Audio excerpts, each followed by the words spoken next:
Motif dibalik tewasnya prajurit TNI Prada Luki Sepril Saputra Namo yang diduga menjadi korban kekerasan oleh para seniornya masih menjadi misteri.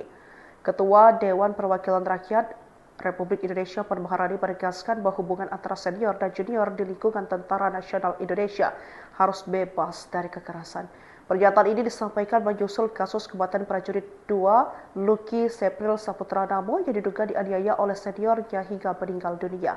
Bahwa hubungan antara senior dan junior jangan kemudian didasarkan oleh tindak atau perilaku kekerasan, kata Puan di Kompleks Parlemen Senayan, Jakarta, Senin 11 Agustus 2025.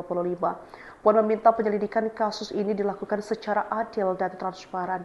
Ketua DPP PDI Perjuangan ini juga mendorong evaluasi menyeluruh bagi mekanisme pembinaan di tubuh TNI agar kejadian serupa tidak terulang lagi. Ketua DPR RI Puan Maharani meminta penyelidikan kasus tewasnya Prada Luki Sepril Saputra Namo diusut secara adil dan transparan. Dalam kasus ini diketahui 20 anggota TNI telah ditetapkan sebagai tersangka dan ditahan. Luki diduga meninggal akibat dianiaya oleh seniornya. Puan menegaskan hubungan antara senior dan junior di lingkungan TNI tidak boleh terjadi kekerasan.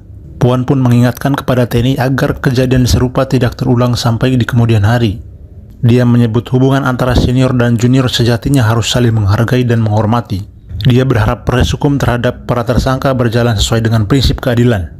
Dalam kasus ini, Puan mendorong harus ada efek jerat terhadap para pelaku. Dia juga mendorong evaluasi mekanisme pembinaan di tubuh TNI agar kejadian serupa tak terulang.